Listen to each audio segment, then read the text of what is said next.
धर्म का बाजारीकरण जिसको हम कमर्शियलाइजेशन कहते हैं कि वो इतना ज्यादा हो गया है कि इसमें अब नाम नहीं लेना चाहूंगा, सभी लोग जानते हैं कि बहुत सारे धर्मगुरु अपना अपना बिजनेस चला रहे बिजनेस हैं। क्योंकि हम एडवोकेट हैं तो हमें एक तरह से केसेस देखने होते हैं, पर जो ये केस आया है मेरे पास ये थोड़ा गंभीर प्रकृति का है। जो एक धर्म प्रचारक हैं, गुरु हैं, पास्टर बजिंदर करके, और इनका लाइफस्टाइल जो है ना वो बड़ा मतलब फिल्म स्टार और मतलब हाँ बड़े बिल्कुल बहुत बड़े कोई इस तरह ये से होते रियलिटी। हैं। हाँ जी, हेलीकॉप्टर्स में घूमना, गॉगल्स लगा के और इस तरह से वेव करते हुए। पिछले टाइम में बहुत सारी कई लाख एनजीओ जो फेक एनजीओ थी जिनका काम ही सिर्फ ब्लैक मनी को व्हाइट करना था, क्योंकि वो चीजें सब इन्वॉल्व रहती हैं इनमें। गलत तरीके से हम अगर किसी की मतलब जैसे मैनिपुलेट करके चीजों को और धर्म परिवर्तन करवाते हैं या प्रचार करते हैं तो वो तो गलत ही है। धुआं तभी उठता है जब कहीं थोड़ी बहुत आग लगी। बिल्कुल सर। तो पर्टिकुलरली इसी आदमी के खिलाफ ऐसे क्यों इस तरह से क्रिमिनल केसेस निकल के आ रहे हैं? जब एक एनजीओ ने अप्रोच किया कि ऐसे ऐसे करके एक मतलब सेक्सुअल हरासमेंट और रेप का केस है जिसमें एक तरह से चीजों को सही तरह से चलने नहीं दिया जा रहा है, मतलब प्रो बोनो कहते हैं। प्रो बोनो केस ये होता है जिसमें आप फीस नहीं लेते, सिर्फ एक मुद्दे को ध्यान में रखते हुए ये वकील की मर्जी होती है, अगर वो करना चाहे तो कर सकता है। इसमें ये है कि इस आदमी के अगेंस्ट ऑलरेडी 5-6 जो एफआईआर हो चुकी हैं और जो बड़े संगीन जुर्म है वो हमने कोर्ट में खैर सब कुछ दे दिया। हाँ, जीरकपुर का रेप का केस था तो 2018 में ये जो केस रजिस्टर हुआ था, इसमें ये 3 महीने एक रहे थे, उसके बाद ये बेल पर है, अभी बेल पर है। अब इस इंसान पर क्या है कि इस पर 2 और एफआईआर हो गई है, रिसेंटली 2 एफआईआर हो गई है जहां पर से ये अपना कामकाज चलाते हैं। तो वहां की कुछ एक सीसीटीवी फुटेज आ गई है, कुछ एक वीडियोज आ गए हैं जो बहुत ही ऑब्जेक्शनेबल है, जिसमें बड़ी ब्रूटैलिटी से ये हिट कर रहे हैं अपने ही फॉलोअर्स को, ठीक है। और उसमें चलो आवाज तो नहीं है, बट वो बड़े आप मतलब देखने में ही पता लगता है कि ये आदमी एक तरह से जैसे विक्षिप्त हो जाता है, पागल हो जाता है, उस तरह से बिहेव कर रहा है। ये क्लेम करते हैं कि जी हाँ जी माथे पर हाथ रखते हैं और पैरालिसिस जो है वो ठीक हो जाता है, ठीक है, कैंसर है वो ठीक हो जाता है। तो पहले कभी ध्यान ही नहीं दिया था कि चल के आ रहा, हम मजाक की तरह लेते थे। उनको ये लगता है कि ये जो मतलब क्लीन शेवन और स्टार टाइप पर्सनैलिटी वाला बंदा है, उनको पहले से सिखाया जाता है कि आपने ऐसे एक्ट करना है स्टेज पर आके कि हाँ जी आप जैसे बहुत सालों से कुछ चेयर पर ही। अब कड़ी से कड़ी जांच होनी चाहिए, बिल्कुल सर, वो पुलिस से हो, सीबीआई से हो, किसी भी आईबी से हो, रॉ से हो, किसी के भी थ्रू ये पता लगवाना चाहिए कि ये कर क्या रहे हैं। ठीक है, ये कहते हैं कि जी हाँ जी हम तो सेवा कर रहे हैं। बाहर जाने के लिए परमिशन लेनी होती है जब कोई बंदा बेल पर होता है, ठीक है, वो परमिशन इसको मिली कोई नहीं, उसके बावजूद ये यूके भी गया, युगांडा भी गया। अब इसका मतलब तो ये है कि पावर गेम चल रही है। 3-3 एफआईआर है, संगीन जुर्म है, ठीक है, चलो एक में बेल पर है ये। अब जो 2 एफआईआर हुई है उनमें इसकी अरेस्ट नहीं पड़नी चाहिए क्या? स्टेज के ऊपर हजारों लोगों लाखों लोगों की भीड़ के सामने ऑन कैमरा खुलेआम कहता है कि पुलिस मेरा कुछ नहीं बिगाड़ सकती है। तू आ इधर चटाई बिछा के तेरे को लातों से तेरे को इतना मसलूंगा रात भर, तेरे को पता लग जाएगा। 22 की तो वो अब हुई है, उसके साथ जो छेड़छाड़ का मामला जब हुआ था वो 2000 अपना वो 17 साल की थी, वो 2017-18 की बात है, 19 की।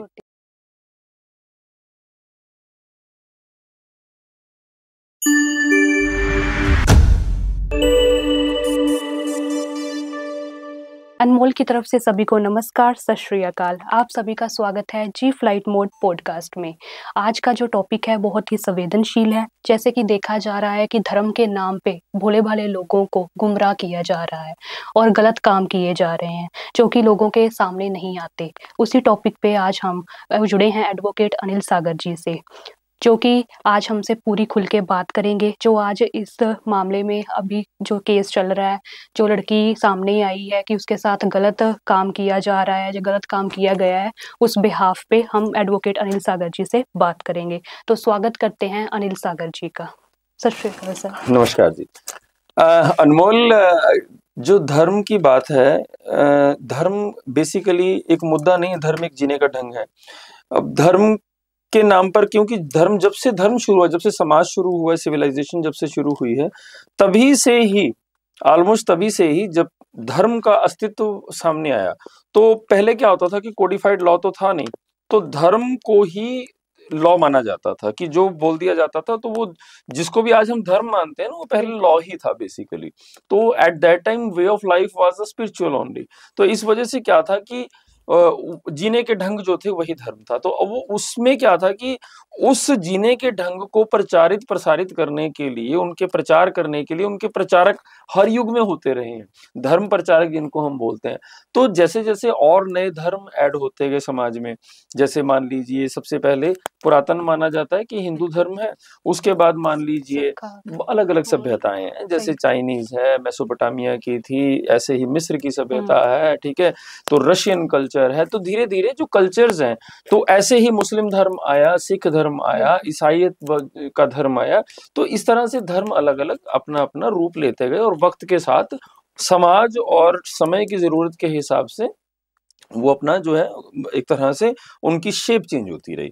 तो वक्त के साथ जो पिछले टाइम में हुआ है वो कमर्शियलाइजेशन हो गया धर्म का, जिसकी वजह से प्रचारक जो हैं, प्रचारक एक तरफ तो ये माना जाए कि प्रचारकों की जो है वो जिम्मेवारी बहुत बढ़ गई है, क्योंकि जिम्मेवारी इस तरह से बढ़ गई है कि जब हम किसी बहुत गंभीर मुद्दे को आम जनता में लेकर जाते हैं, जिसमें ये होता है कि हमें एजुकेट करना है, लोगों को एक दिशा निर्देश देने हैं, तो हमें बहुत संभल कर चलना चाहिए। तो ये जो काम है, जो लोग भी इनको काम को करते हैं, इसीलिए हमारे समाज में जो धर्म प्रचारकों की, किसी भी धर्म के हो, हिंदू धर्म हो, क्रिश्चियन हो, मुस्लिम हो, आप ये देखो कि समाज में सबसे ज्यादा रिस्पेक्ट हम धर्म गुरुओं की करते हैं, है ना। तो धर्म गुरुओं की रिस्पेक्ट करने के पीछे भी वजह यही है कि धर्म को हम अपने जीवन में सबसे ऊपर रखते हैं। और जब ये धर्म प्रचारक, जब तक तो ये पूरा अपना चरित्र जिस तरह से होना चाहिए और उसी तरह से निभाते हैं, और जिसको कहते हैं कि धर्म परायण रहते हैं, ठीक है, तब तक तो ठीक है। पर जब जैसे ही ये अपने ट्रैक से उतरते हैं, आप एक बात देखिए कि मैंने कहीं पर एक वो अमिताभ बच्चन जी की एक वो कोटेशन सुनी थी कि that we celebrities are having no private life. हमें कोई अधिकार नहीं है कि हम ये कहें कि ये हमारी प्राइवेट लाइफ है, क्योंकि हमें जो कुछ भी दिया है वो हमारे फैंस ने दिया है या हमारे चाहने वालों ने दिया है, मतलब फॉलोअर्स ने दिया है। तो होता क्या है कि जब आपका अस्तित्व ही इस तरह से ढला हुआ है, जिसको बहुत सारे लोग फॉलो करते हैं, आप जो भी बात बोल रहे हैं उसको लोग मान रहे हैं, और बिना किसी एक तरह से लॉजिक या बिना किसी साइंटिफिक मतलब उसको चेक किए बिना उसको वो सीधा मान लेते हैं कि हाँ जी गुरुजी ने ऐसा कहा तो ऐसा ही होगा। तो वो बात मुझे बहुत अच्छी लगी थी कि प्राइवेट लाइफ जो है सेलिब्रिटी की नहीं होती है कोई, उसका सब कुछ जो है वो पब्लिक का ही होता है। पर जो धर्म के जो गुरु हैं, जो धर्म प्रचार के लिए आते हैं, उनकी जिम्मेवारी तो कई गुना ज्यादा बढ़ जाती है। जो फिल्म स्टार या कोई और कलाकार या कोई लिटरेचर से जुड़े हुए लोग हैं, क्योंकि लोग इनको फॉलो करते हैं। छोटे छोटे बच्चों को उनके घर में, स्कूलों में ये कहा जाता है कि देखिए ये गुरुजी हैं, इन्होंने ये बात कही है और आपको ये मानना है।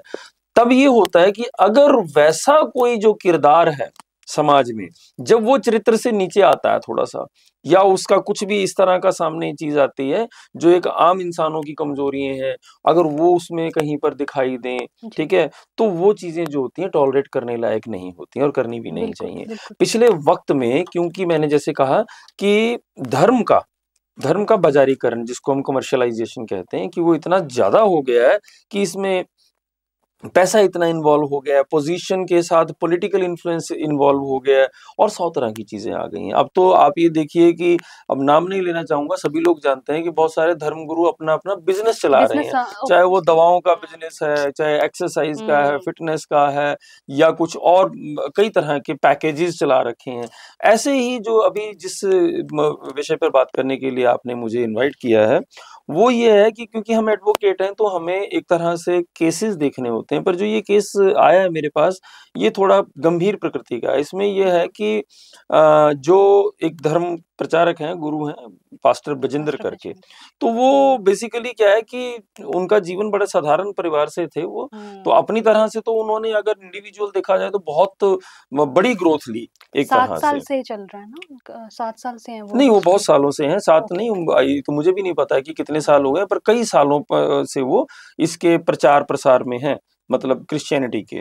तो अब उसमें क्या है कि मैं खुद जानता हूँ बहुत सारे ऐसे जो धर्म प्रचारक हैं, अलग अलग धर्मों के, वो चाहे हिंदू धर्म है, क्रिश्चियन है या मुस्लिम धर्म है, जैसे सभी धर्म में होते हैं, पर बहुत कम ऐसे होते हैं कि जो सेलिब्रिटी की तरह जीते हैं। और इनका लाइफस्टाइल जो है ना, वो बड़ा मतलब फिल्म स्टार और मतलब बड़े बहुत बड़े कोई इस तरह से होते हैं। हाँ जी, हेलीकॉप्टर्स में घूमना, गॉगल्स लगा के और इस तरह से वेव करते हुए लाखों की, हजारों की भीड़ को जो है एड्रेस करना, रॉयल लाइफ जी हाँ, रहे हैं। तो मतलब इतनी लग्जरियस 2-2 करोड़ की हुँ। गाड़ियों में घूमना। तो मुझे भी कई बार ये सवाल आता था कि ये इनके पास और तो और जब ये इतने गरीब लोगों को ये के भले के लिए ये प्रचारक बने हैं, तो इतना पैसा इनके पास कहाँ से आ अचानक से रहा है? कैसे what uh is the source of that? हुँ। तो पीछे चलो कुछ एक चीज़ें पता चलती हैं कि हाँ जी, क्रिश्चियनिटी की जो एक तरह से प्रसार के लिए, धर्म हुँ, प्रचार के लिए बहुत सारा पैसा जो है बाहर से भी आता है, सही बाहरले एग्ज़ैक्टली। कंट्री हुँ, से आता है।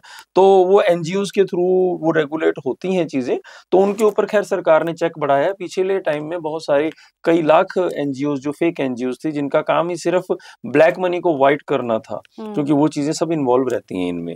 पावर गेम आ जाती है, तो पावर गेम में फिर लैंड ग्रैबिंग के केसेज़ हैं, जिसमें लोगों को ज़बरदस्ती से जोड़ना, ठीक है? हाँ, फिर हाँ, ये अब बहुत उसमें क्या सुनने में आ रहा है हाँ सर। जी, तो उसमें क्या होता है कि धर्म का प्रचार-प्रसार किसी के लिए मनाही नहीं है, पर किसी गलत तरीके से हम अगर किसी की मतलब जैसे मैनिपुलेट करके चीज़ों को और धर्म परिवर्तन करवाते हैं या प्रचार करते हैं, तो वो तो गलत ही है। बिल्कुल। और उसमें भी ये हुआ कि इस आदमी के साथ तो कुछ चीज़ें ज़्यादा जुड़ गई। अभी एक बात होती है कहावत है कि धुआँ तभी उठता है जब कहीं थोड़ी बहुत आग लगी हो। बिल्कुल सर, ऐसे तो ठीक बात है ना? कोई सामने ऐसे नहीं देखिए अब आती। इतने सारे धर्म प्रचारक हैं कभी क्योंकि ये इल्ज़ाम ये लगता है कि हाँ जी, मान लीजिए बीजेपी को माना जाता है कि थोड़ा-सा हिंदू बहुल की वो हुँ, सरकार है, तो हुँ, हुँ। हिंदुस्तान है, तो ये लोग जो हैं मान लीजिए ईसाइयत के खिलाफ बोलते हैं, ऐसा कुछ नहीं है। ऐसा कुछ नहीं है क्योंकि हज़ारों मिशनरीज़ हैं, हज़ारों कॉन्वेंट स्कूल हैं, हज़ारों हुँ, चर्च हैं सभी और चाहते हैं। किसी के अगेंस्ट कोई इस तरह से नहीं हो रहा है, नहीं, ठीक है? तो पर्टिकुलरली इसी आदमी इसी के आदमी खिलाफ के ऐसे साथ। क्यों इस तरह से क्रिमिनल केसेस निकल के आ बिल्कुल रहे हैं? सर। तो when I came into this case क्योंकि मुझे जब एक एनजीओ ने अप्रोच किया कि ऐसे-ऐसे करके एक मतलब सेक्सुअल हरासमेंट और रेप का केस है, हुँ, जिसमें एक तरह से चीज़ों को सही तरह से चलने नहीं दिया जा रहा है, मतलब से इन्फ्लुएंस किया जा रहा है। तो चलिए हमने अपनी तरफ से क्योंकि ये हमारे उसमें ना प्रो बोनो कहते हैं। प्रो बोनो केस ये होता है जिसमें आप फीस नहीं लेते, सिर्फ़ हुँ, एक मुद्दे को ध्यान में रखते हुए ओके। ये वकील की मर्ज़ी होती है। अगर वो करना चाहे तो कर सकता है। ये एक तरह से कह सकते हैं हम ख़ैर इतने बड़े कुछ वो हैं नहीं कि चैरिटेबल काम की तरह ही होता है ये। तो हमने मतलब जब मुझे ये हमारी टीम को ये नॉलेज में आया, तो हमने ये केस लिया। तो जब डीप हम गए इस पे स्टडी किया तो अनमोल इसमें ये है कि इस आदमी के अगेंस्ट ऑलरेडी 5-6 जो एफआईआर्स जी, हो चुकी बिल्कुल। हैं और जो बड़े संगीन जुर्म हैं, वो यस हमने सर। कोर्ट में ख़ैर सब कुछ दे दिया है। सर, सुनने में तो 2008 में भी मर्डर केस का भी इनके ऊपर इल्ज़ाम आया था और जेल भी रह के आए हैं, ये भी ये सुना तो एक्चुअली था। देखिए जेल में तो जो रहे हैं, जो मेरी नॉलेज में है हाँ अभी जी, तक जो, वो तो ये इसी ही केस में जो 2018 में रेप का 2018 जो हाँ, जीरकपुर वाला, एलिगेशन थे। ये भी हाँ, था। जीरकपुर का रेप का केस था, तो 2018 में ये जो केस बिल्कुल। रजिस्टर हुआ था, इसमें ये 3 महीने एक रहे थे, उसके बाद ये बेल पर हैं, अभी बेल हुँ, पर हैं। अब वो जनरली तो ये होता है कि अगर कोई इंसान बेल पर है ना, तो उसको और कोई भी किसी क्राइम में उसका नाम भी नहीं आना चाहिए। अब इस इंसान पर क्या है कि इस पर 2 और एफआईआर हो गई हैं, रिसेंटली 2 एफआईआर हो गई हैं। अच्छा जिसमें ये इसके इसी के अपने ही जो उसको मैं क्या बोलूँ अड्डा तो बोल नहीं सकता बट ये हुँ, जो इसका ऑफिस कह फॉलोवर्स लो, कह चर्च लो। कह लो नहीं जो जहाँ पर से ये अपना कामकाज चलाते हैं, तो ओके, वहाँ की कुछ एक सीसीटीवी फुटेज आ गई हैं, कुछ एक ठीक है। वीडियोज़ आ गए हैं, जो बहुत ही ऑब्जेक्शनेबल हैं, जिसमें बड़ी ब्रूटैलिटी से ये हिट कर रहे हैं अपने ही फॉलोअर्स को, ठीक है? और उसमें चलो आवाज़ तो नहीं है, बट वो बड़े आप मतलब देखने में ही पता लगता है कि ये आदमी एक तरह से जैसे विक्षिप्त हो जाता है, पागल हो जाता है, उस तरह से बिहेव कर रहा है। क्योंकि एक नॉर्मल जो बंदा है वो तो ऐसे बिहेव कर ही नहीं सकता। बिल्कुल, पर पेशेंस अगर ये इस तरह से इतना अपसेट है तो क्यों अपसेट है भई? हाँ, ये तो धर्मगुरु है। अच्छा दूसरी बात ये है कि ये क्लेम करते हैं कि जी हाँ, जी माथे पर हाथ रखते हैं और पैरालिसिस जो है वो ठीक हो जाता है, हुँ, ठीक है? कैंसर है वो ठीक हो जाता है और अगर किसी को बहुत असाध्य रोग हैं, टीबी है, कुछ भी है तो वो वो भी ठीक ठीक हो कर जाते रहे हैं। हैं। ठीक है ना? वो दिखाते हैं ये मतलब कई तरह के वो हाँ, बिल्कुल। मतलब उसको अलग तरह की आवाज़ें सी निकालते हैं वो तंत्र अभी हमने तो पहले कभी ध्यान ही नहीं दिया था कि ये चल क्या रहा है, हम मज़ाक की तरह लेते और थे सर एक उसको। इंसान ऐसे कैसे कर सकता है? एक मतलब इतनी हाँ, पावर होती है अब यही इसमें। तो देखिए ना कि हम लोग इतने भोले हैं, हाँ, इतने मासूम हैं कि वो उनको हर चीज़ पर विश्वास कर लेते हैं। उनको ये लगता है कि ये जो मतलब क्लीन शेवन और स्टार टाइप पर्सनैलिटी वाला बंदा है और जिस तरह से ये प्रोजेक्ट करते हैं स्टेज के ऊपर, वो बाद में पता चला कि वो उनको पहले से सिखाया जाता है कि आपने ऐसे एक्ट करना है स्टेज पर आके कि हाँ जी आप जैसे बहुत सालों से कुछ चेयर पर ही। अब एक बात बताओ अनमोल, अगर हम जैसे मान लीजिए 2 घंटे बैठे रहते हैं तो उसके बाद उठ के एकदम से ऐसे चलना थोड़ा मुश्किल होता है, बिल्कुल उसमें भी सर। 5-7-10 मिनट लग जाते हैं हमें नॉर्मल होने में। अब वो दिखा रहे हैं कि जी एक बंदा है जिसको 10-15 साल से पैरालिसिस है, वो चेयर पर मतलब आड़ा टेढ़ा सा पड़ा हुआ है, उसको ये पता नहीं क्या करता है, वो धीरे धीरे सीधा हो जाता है फिर उठ के भागने लग जाता है। मतलब हाईली इम्प्रोबेबल। सर साइंटिफिक एक तो चीज छोड़ो। लॉजिक भी नहीं समझ आ रहा है इस चीज का कि एकदम से ऐसे हाथ रखा और वो ठीक हो गया। हाँ, तो अनमोल मैं तो कहता हूँ कि ये पावर्स होनी चाहिए। ईश्वर को ना बहुत सारे लोगों को ये पावर्स देनी चाहिए। हाँ अब सभी, पास्टर हाँ। पास्टर बजिंदर को दिए, बहुत सारे लोगों को देनी चाहिए। अभी कल मैं ना पीजीआई गया था किसी काम हाँ से। जी। पीजीआई आपको मालूम है हमारे यस, यहाँ का हमारे बहुत बड़ा हाँ अस्पताल है। जी। तो पीजीआई में ना इतना बुरा हाल था, कॉरिडोर्स में हर जगह मरीज ऐसे लेटे हाँ, हुए हैं, जगह बहुत नहीं होती पैर जगह ही रखने नहीं की। है। एंड यू फील लाइक कि आप मतलब जो बचपन में हम नर्क की डिस्क्रिप्शन पढ़ते थे कि ऐसे ऐसे वो इतने बुरे हालात में लोग पड़े हुए हैं। तो मुझे तो होता है, मैं रिक्वेस्ट करूंगा वहां पे मतलब आओ कि आप। ये जो लोग हैं जिनके पास भी ऐसी पावर्स हैं बजिंदर पास्टर की तरह, और भी अगर कुछ मतलब बाबा लोग या कुछ प्रचारक हैं जिनको ईश्वर ने सच में ऐसी पावर्स दे रखी हैं, तो I request them, personally I request them कि सरकार को मैनेज करना चाहिए कि इनका कम से कम ज्यादा नहीं, दिन में 24 घंटे होते हैं, तो ये 10-12 घंटे अपना ये प्रचार प्रसार सही करते हैं, तो बात है। उसमें से 1 घंटा ये पीजीआई में, एम्स में और बहुत सारे ऐसे सर हॉस्पिटल्स में। गंगाराम हॉस्पिटल है, ठीक है, लीलावती हॉस्पिटल है हम्म। बॉम्बे में, तो इनको इनकी ड्यूटी लगनी चाहिए कि हाँ जी ये मतलब इतने क्रिटिकल आशीर्वाद दें, पेशेंट्स जो हैं हाँ, उनको ठीक टच करते करें हैं। अपना, उनके माथे को छुएं और सही डॉक्टरों हो का भी जाए। थोड़ा बोझ कम हो, बिल्कुल। और लोगों को कितना सुकून मिलेगा। सही बात ठीक है। है ना, और मिलना भी चाहिए, क्योंकि अगर ये जैसे क्लेम करते हैं कि इनके पास पावर्स हैं, तो इनको वो सर्विसेज देनी चाहिए, सही बल्कि बात लोगों है। का और विश्वास बढ़ेगा। हमारा तो हिंदुस्तान तो इतना सीधा मुल्क बहुत है भोले कि हैं हम। हर हर तरह के उसके हम्म। ऊपर, मदारी के ऊपर भरोसा कर लेते हैं। हम्म। बचपन में मदारी देखते थे, वो ऐसी हरकतें सी करते थे, कबूतर निकाल दिया डब्बे से और ये कर लिया वो कर लिया। तो अभी ये कुछ ऐसा ही कुछ है।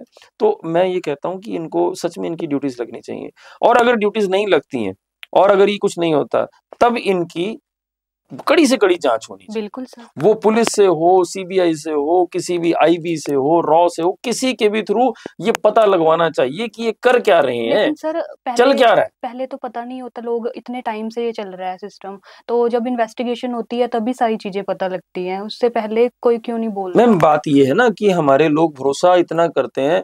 हमारे यहाँ वो एक वो पहले का गाना था ना, जो वो हम उस देश के वासी हैं जहाँ पत्थर को भी हम भगवान मानते हैं। तो सच में पत्थर को भी भगवान नहीं तो फिर इंसान है।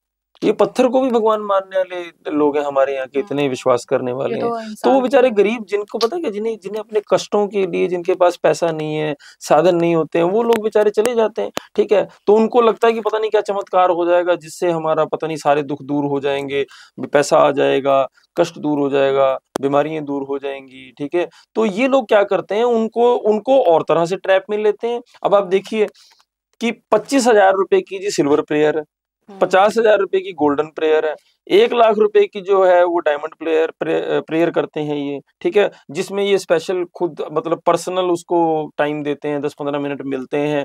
ठीक है, फिर बंद कमरों में जो ये मतलब पर्दे के पीछे की जो चीजें हो सकती होती वो हैं, वो किसी को अब नहीं निकल पता। के जो हमारे सही पास आ बात। रही हैं, वो बहुत डरा देने वाली सही हैं। सर। उनको देखकर बहुत सच में डर लग रहा है। मुझे तो बल्कि ये होता है कि इनके जो, क्योंकि देखो कुछ एक मिशनरीज हमारे खिलाफ प्रचार कर रहे हैं, हम वकीलों के खिलाफ भी बोल रहे हैं कि हाँ जी हमारे, इनको पापा जी बोला जा रहा है। जैसे पहले वो पिताजी थे, एक वो क्या नाम सिरसा वाले थे, अब वो रेप केस में 20 साल की सजा काट रहे हैं। जी। एक आसाराम जी थे, उनको भी लोग पिताजी कहा करते थे। ठीक है, अब इनको पापा जी कह रहे हैं।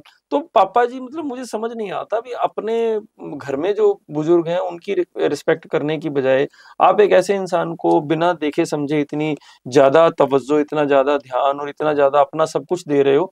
अपना सब कुछ देने में तो भी आज ये जो चीजें ये कहाँ से आ रही हैं? आज जो एलिगेशंस लग रहे हैं, पता नहीं कितनी लड़कियों को एक्सप्लॉइट किया होगा, ये तो कुछ एक निकल के आ गई, जिन्होंने हिम्मत की है कुछ एक निकल के आ गई। और अब वो, क्योंकि अब वो घबराया हुआ है, जो ये अभी पिछले टाइम में मारपीट और ये कुछ हो रहा है, ये इसी घबराहट का ही नतीजा है। ठीक है, अब अगर कहते हैं ना कि मतलब कुछ तो है जिसकी इतनी पर्दादारी है, इतनी पर्दादारी किस बात की है? आप ब्लैक फिल्म लगा के घूम रहे हैं, 20-20 बाउंसर रख रखे हैं आपने, आपने गनमैन रखे हुए हैं, आपने बड़ी-बड़ी दीवारें करवा रखी हैं, आपको आपकी मर्जी के बिना कोई मिल नहीं सकता क्या भाई? ऐसा क्या चल रहा है? नहीं सर, जैसे ठीक आपने है अभी ना? बताया कि इतनी-इतनी silver player, golden player, medals के नाम पे प्लेयर्स इतनी सारे नाम आप हाँ, बता अब रहे इसमें क्या है ना हो। कि इतना देखिए पैसा आ रहा है।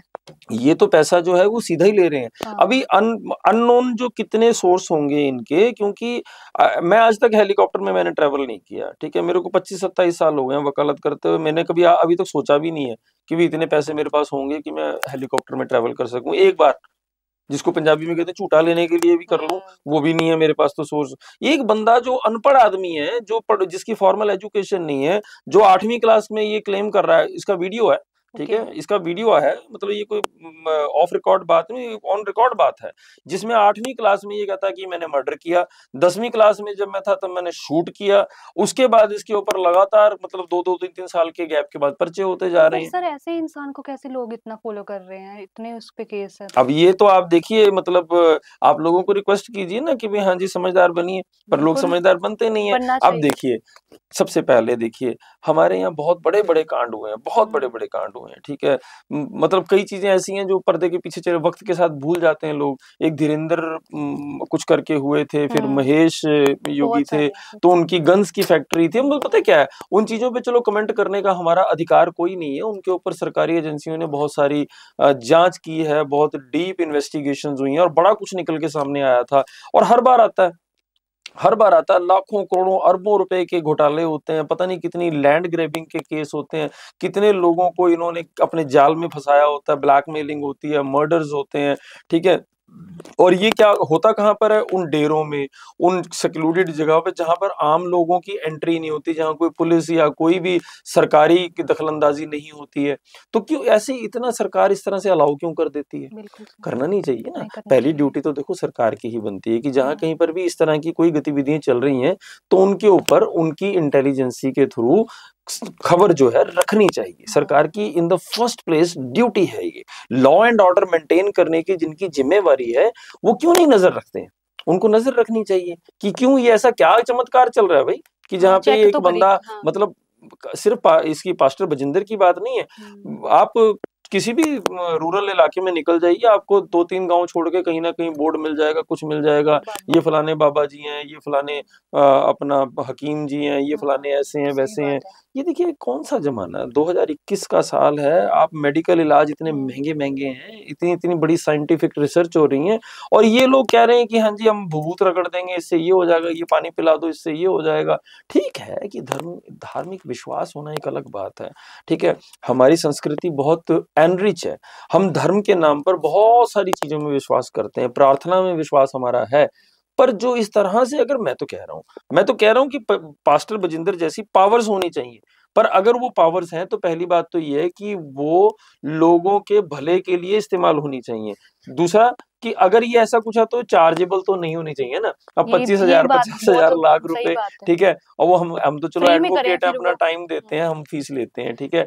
एनी प्रैक्टिकल प्रोफेशनल जो प्रोफेशनल्स हैं वो फीस ले सकते हैं। ये प्रोफेशन तो नहीं है ना। नहीं, नहीं। या तो इसको ये प्रोफेशन ना कहें, हाँ, ठीक है? ये कहते हैं कि जी हाँ जी, हम तो सेवा कर रहे हैं, सेवा कर हम रहे हैं। धर्म का प्रचार कर रहे सेवा हैं। के नाम पे तो तो पैसा सेवा के कमा नाम रहे हैं। पे फिर आप इतनी सारी लग्ज़री जो है वो जी इकट्ठी रहे भी हो। करते हैं हाँ, और फिर ये है कि लोगों के साथ ज़बरदस्ती भी करते हैं, हाँ। पता लगने पर मारपीट भी करते हैं, अपने बाउंसर से धमकियाँ भी जी सर, दिलवा रहे ऐसे हैं। सुनने में आ रहा है कि जब प्रोफेसी या हीलिंग वगैरह करते हैं तो उससे पहले इनको सिखाया जाता है कुछ, मतलब लोगों को ऐसे ट्रैप में लेके। मैडम मैं तो कह रहा हूँ कुछ नहीं, हम मेरी बात भी ना सुने, आपकी बात भी ना सुने, एक निष्पक्ष जाँच करवा लें सीबीआई से, उसका जो जो कुछ भी है वो सारा ईडी वगैरह से जो कुछ भी है, बहुत सरकार के पास तो बहुत सारे टूल है ना, तो सरकार क्यों नहीं करती है? सरकार कर ले, हुँ, ठीक है? तो सारी जाँच कर ले, दूध का दूध पानी का पानी हो जाएगा, इसके अकाउंट्स वगैरह चेक कर लें, कहाँ से इसको पैसा इतना आ रहा है और कौन दे रहा है, कौन ठीक है दे ना? रहा है? कौन दे रहा है इतना पैसा, जहाँ से इसके जहाज चल रहे हैं और ये इतनी ट्रैवल। अच्छा आप एक बात देखो, while he was on bail, he filed an application for the permission to go abroad. बाहर जाने के लिए परमिशन लेनी होती है जब कोई हुँ, बंदा बेल पर होता है, ठीक है? वो परमिशन इसको मिली कोई नहीं, उसके बावजूद ये यूके भी गया, युगांडा भी गया, ये ऑन रिकॉर्ड है, तो इसके फिर पासपोर्ट की जाँच रोकते कर लें क्यों आप। नहीं है फिर इतना सब कुछ? देखिए यही तो अभी कहते हैं कि समर्थ को नहीं दोष गोसाई, जो एक वो कहावत है ना, दोहा है जी, कोई। जी।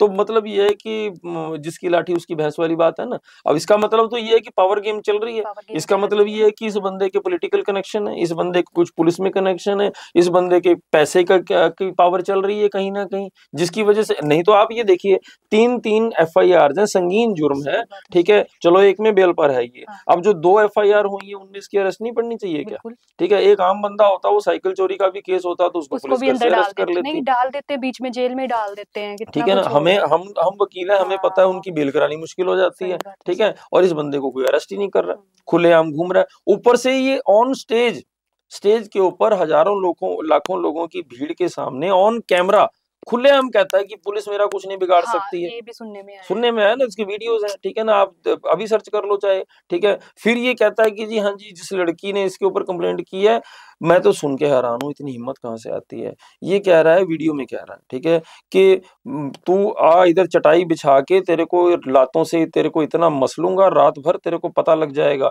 मतलब कमाल है, मतलब एक आम गली का गुंडा भी ये बात ओपनली तो नहीं कह नहीं सकता कह है ना। सकते, और ही कितनी कितने गंदे वर्ड्स। कितने घिनौने वर्ड है, हाँ, ठीक है ना, and he is using it on stage, ठीक है ना। अब मतलब समझ से बाहर है, अब्यूज़ कर ठीक है रहा ना, है। अब्यूज मतलब पावर का मिसयूज है, ठीक है।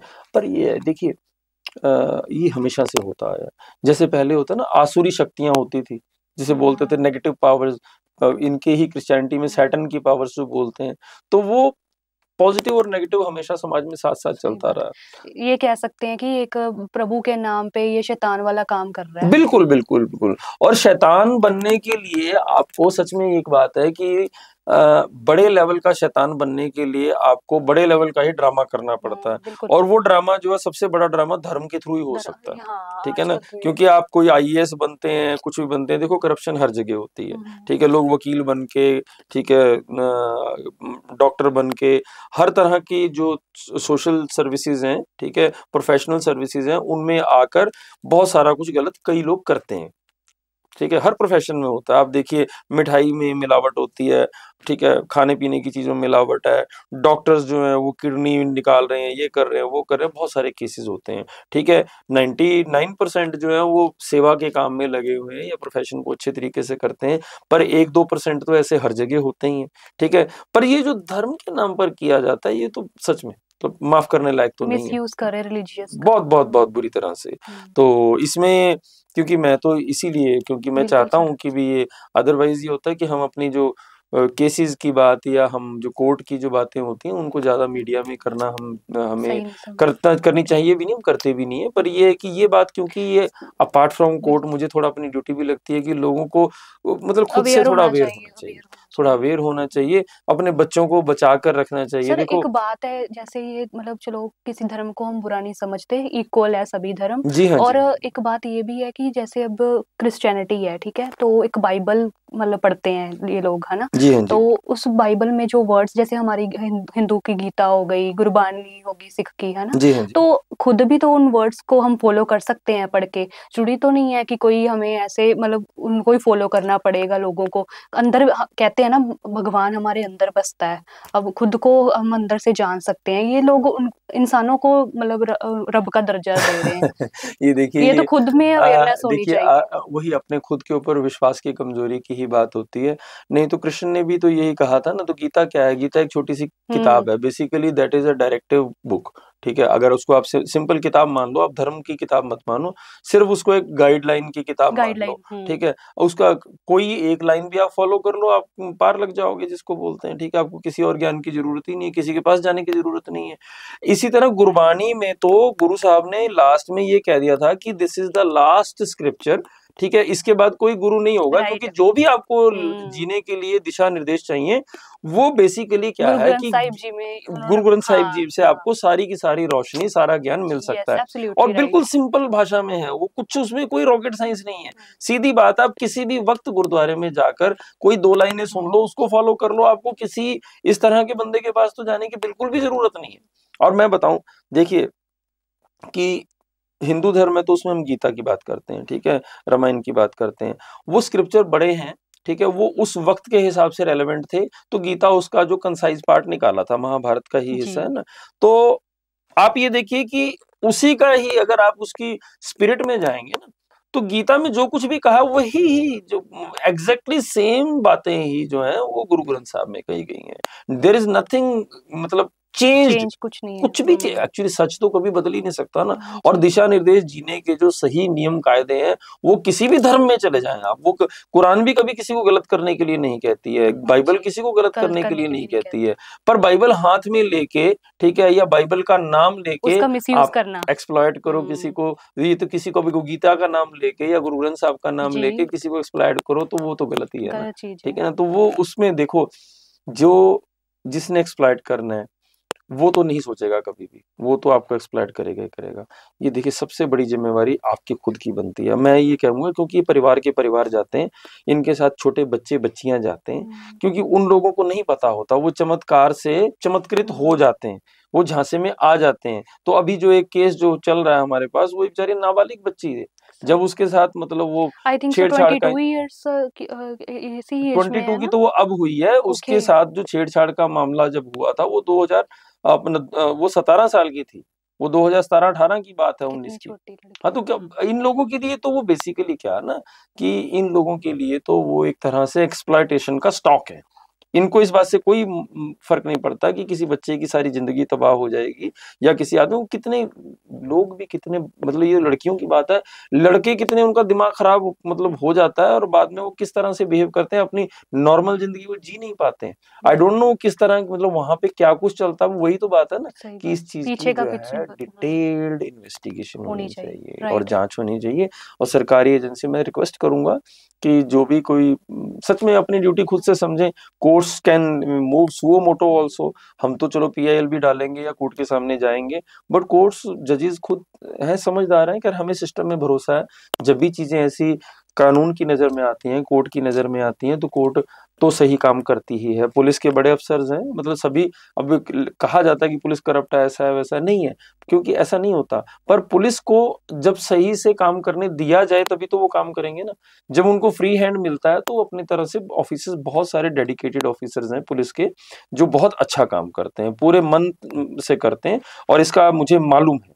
और मैं बहुत सारे मेरे दोस्त हैं ऐसे बड़े ऑफिसर्स हैं, बड़े ईमानदार हैं और बड़ा अपने काम को मतलब तसल्ली से जिसको कहते हैं वो करते हैं। पर हमारे यहाँ थोड़ा सा हमारे देश के लोगों ने ये बना रखा है कि आर्मी को हम लोग बहुत ज्यादा रिस्पेक्ट देते हैं, हमारी पुलिस को हम हमेशा मतलब उनको नेगेटिव बोलते हैं। ऐसा कुछ है नहीं है, क्योंकि जब भी उनके पुलिस के जो बड़े ऑफिसर्स हैं या पुलिस के जो जो भी कर्मचारी हैं, देखिए 5-7-10% लोग तो हर जगह ही आपको थोड़ा वीक मिलेंगे, ठीक है, पर यह है कि ज्यादातर लोग जो हैं वो अपना काम ढंग से करते हैं, कायदे से कर रहे हैं। और मेरी मतलब सच में आपके चैनल के माध्यम से I am thankful to you people कि आपने इस मुद्दे को जरूरी समझा और इस पर पॉडकास्ट बनाया, क्योंकि ऐसी बातें और ऐसे मुद्दे इनको सामने लाना, आम जनता के बीच लेकर जाना बहुत जरूरी है, क्योंकि मीडिया का की जिम्मेवारी भी बनती है। तो I am thankful to you Anmol and your team, खासतौर से जी फ्लाइट मोड का मैं बहुत